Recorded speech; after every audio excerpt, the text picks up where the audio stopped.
Laporkan adalah Pak Rudiana sebagai polisi yang kita anggap menyimpulkan atau melaporkan bahwa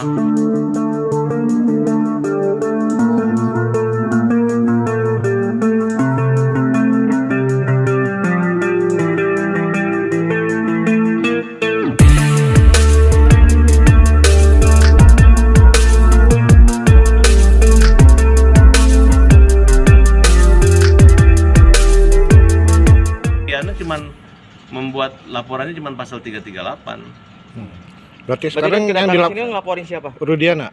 Yang kita laporkan adalah Pak Rudiana sebagai polisi yang kita anggap menyimpulkan atau melaporkan bahwa terjadi penusukan samurai, tapi ternyata dalam hasil otopsi baik awal maupun dalam pembongkaran mayat tidak ada benda-benda tajam, yang hanya benturan aja. Penyebab kematiannya bukan tusukan, tapi hanya benturan di kepala.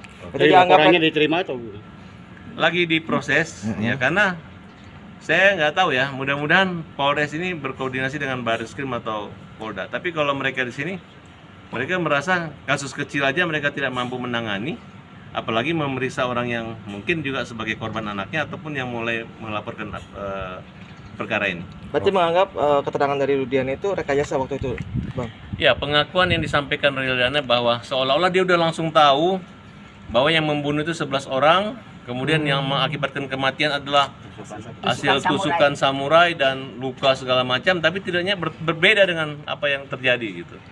Ya, itu yang terjadi, ke-8 orang itu bonyok-bonyok semua, lebih bonyok daripada mayat.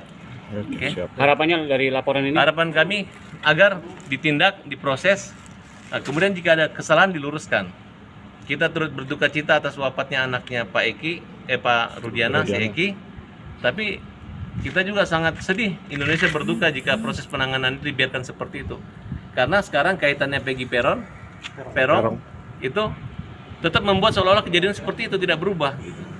Artinya dulu ada 9, sekarang tinggal 9, dulu 11, sekarang tinggal 9, tinggal 1 lagi yang belum gitu.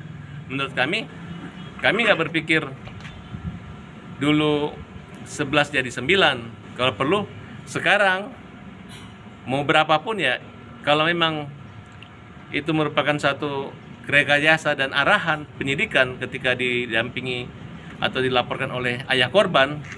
Nah, kita maunya bukan hilang 2, kalau perlu mereka semua bebas dan merdeka dari kezaliman penyidikan, penuntutan, dan hukuman.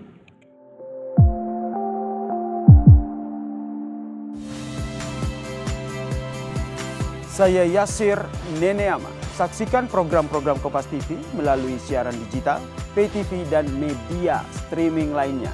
Kompas TV, independen, terpercaya.